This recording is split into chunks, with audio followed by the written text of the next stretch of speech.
అంత ప్రేమ తల్లి చూపించింది కదా, అంత ప్రేమ తండ్రి చూపించాడు కదా. పెద్ద అయిన తర్వాత వాళ్ళ పట్ల ఎలా వ్యవహరిస్తున్నారండి కొంతమంది పేపర్లో చూడండి వస్తున్నాయి. నిన్న పేపర్లో కూడా చూశాను. 2 కొడుకులు 1 కుమార్తె ఉన్నారు. ఆయన చేసేది కూలి పనే. 2 కొడుకులు హాయిగా వేరే ఊళ్ళో ఉన్నారు, కుమార్తె వేరే ఊళ్ళో ఉంది. భార్య చనిపోయింది, 10 ఏళ్లుగా ఒంటరిగా ఉంటున్నాడు. ఈయన ఒక్కడిని రోడ్డు మీద బారేశారండి. కనీసం ఆయన చనిపోతే దహన క్రియలకు కూడా 2 కొడుకులు కుమార్తె రాలేదండి. ఈ 3 కోసమైనా వాడి జీవితాన్ని ధారపోసింది. భార్య కూడా చనిపోయింది కదా, ఆ ఒంటరిగా ఉన్న తండ్రిని చూసుకోవాలా వద్దా? రాకపోగా పోలీసులు చూసి తెలుసుకుని 2 కొడుకులకి ఫోన్ చేస్తే మాకు సంబంధం లేదు, మీరు తగలట్టేయండి అని చెప్పారట. వాళ్ళు లేకపోతే వీళ్ళు పుట్టేవాళ్ళ, పెరిగేవాళ్ళ, వీళ్ళకి పెళ్ళిళ్ళు అయ్యేవా, సంసారాలు చేసుకునేవాళ్ళ? ఉన్న తల్లిదండ్రుల పట్ల పోయిన వాళ్ళ పట్ల వ్యవహరించిన విధానమే ఇది. ఎందుకు వస్తుందో తెలుసా?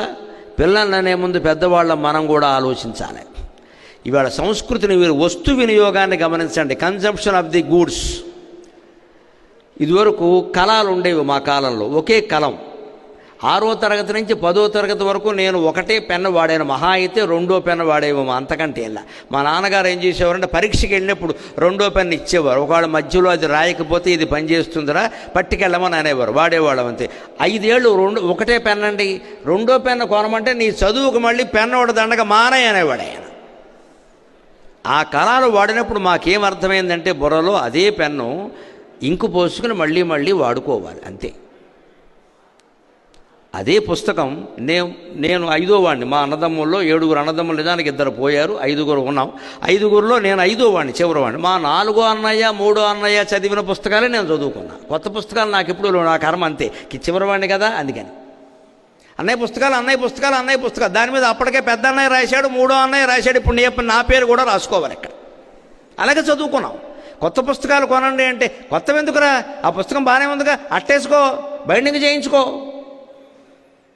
అదే పుస్తకాన్ని 3 అన్నదమ్ములం చదువుకున్నాం.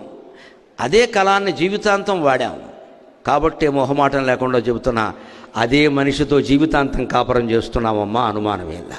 అదే మనిషితో జీవితాంతం కలిసి ఉన్నాం. అదే స్నేహ బంధాలు కొనసాగుతున్నాయి. అదే అనే మా మనస్సులో పట్టేసిన మాట. ఇవాళ విద్యార్థుల దురదృష్టం ఏమిటంటే యూజ్ అండ్ త్రో. వాడుకో తోసేయి.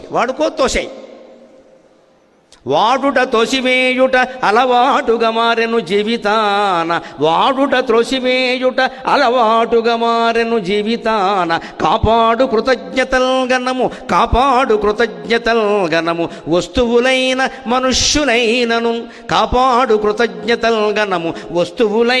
మనుష్యులైనను. వాడుకబట్టి పుట్టెడిని వస్తువులింతకు ముందు ఇప్పుడో వాడగ బుద్ధి పుట్టెడిని వస్తువు చూచిన ఎంత చిత్రమో. సాగర ఘోష కావ్యంలో ఈ గూడ్స్ యూటిలైజేషన్ గురించి నేను రాసిన పద్యం. వాడడం తోసేయడం అలవాటైపోయి తల్లిదండ్రులు కూడా వాడుకున్నాం, తోసేస్తున్నాం. పెన్ను వాడుకున్నాం, తోసేసాం. బండి వాడుకున్నాం, తోసేసాం. ఒక వస్తువు వాడుకున్నాం, తోసేసాం, అయిపోయింది. రీఫిల్లింగ్ అనేది లేదండి. చాలా వస్తువుల్లో రీఫిల్లింగ్ లేదు, మార్చేయడమే. మీరు ఎలక్ట్రానిక్ యంత్రాలు గమనించండి, ఇప్పుడు వస్తున్నవి మైక్రోవేవ్ సహా మార్పేనండి. రిపేర్ లేదండి అక్కడ. ఆ రిపేర్లు మనకు తెలియవండి. ఒకవేళ రిపేర్కి పిలిస్తే అసలు వస్తువు 4,000 అయితే రిపేర్ 6,000 అండి. కొన్న వస్తువులన్నీ అంత పైగా ఎలక్ట్రానిక్స్ అండి, పని చేయవండి, అంటే తోసేయి.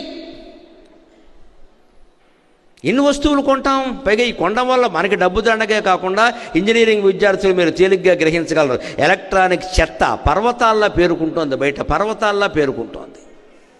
అది ఎంత వినాశకరమో తెలుసా? అమెరికా వాడు చాలా